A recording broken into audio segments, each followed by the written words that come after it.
Assalamualaikum warahmatullahi wabarakatuh. Halo, nama saya Najwa Disesmita dengan NIM 23044111430. Saya senang sekali bisa berada di sini untuk berbagi pengetahuan hidup yang penting dan relevan bagi kita semua. Presentasi ini akan membahas tentang penginderaan jauh yang akan memperoleh informasi mengenai objek, daerah, atau fenomena. Nah, di sini tujuan penginderaan jauh, yaitu untuk memperoleh informasi tentang permukaan bumi dari jarak tertentu. Penginderaan jauh dapat dilakukan dengan menggunakan alat tanpa kontak langsung dengan objek yang dikaji. Nah, di sini fungsi penginderaan jauh. Penginderaan jauh memiliki fungsi untuk memperoleh informasi permukaan bumi dari jarak tertentu. Konsep sederhananya, ketika sedang mengamati suatu objek pemandangan, namun masih belum tampak jelas, maka ubahlah sudut pandang dengan naik ke atas agar objek tersebut terlihat lebih jelas. Manfaat penginderaan jauh.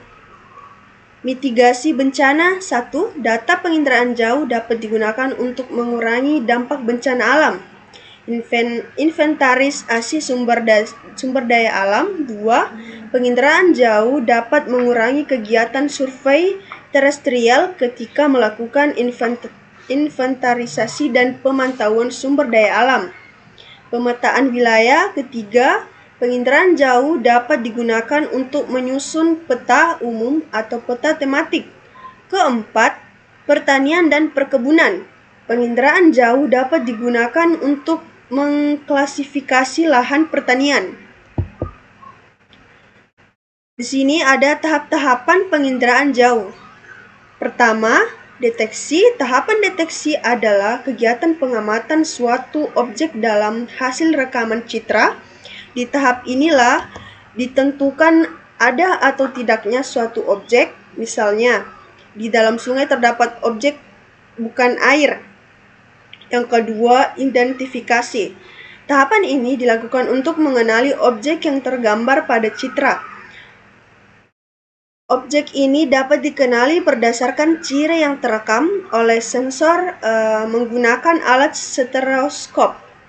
Contohnya, berdasarkan bentuk, ukuran, dan letaknya, objek bukan air yang terdapat pada sungai terdeteksi sebagai gosong sungai.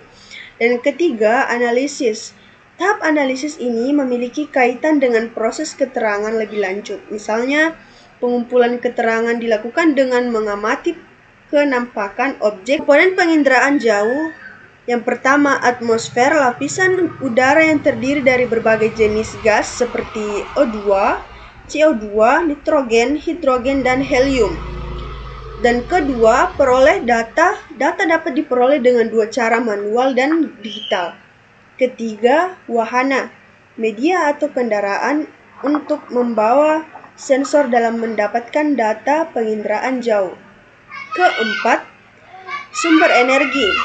Sumber energi yang dilakukan dalam penginderaan jauh dapat berupa energi alami, matahari, atau buatan, energi elektromagnetik, sumber cahaya buatan, atau gelombang mikro. Penginderaan jauh aktif dan pasif.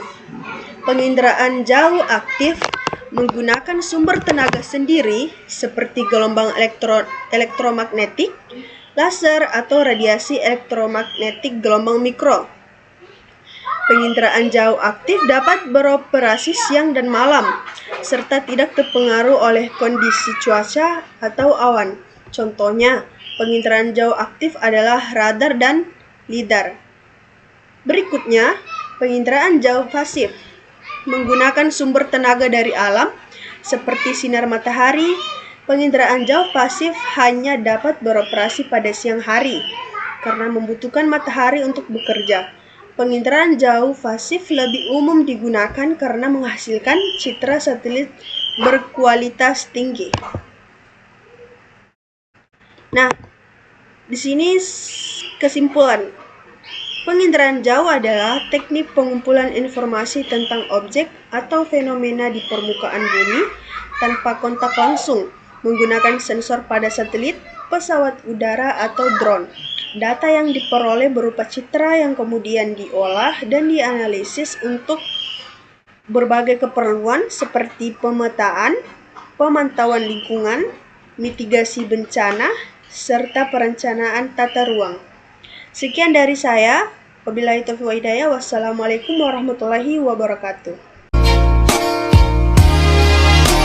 I used to think that I wasn't fine enough.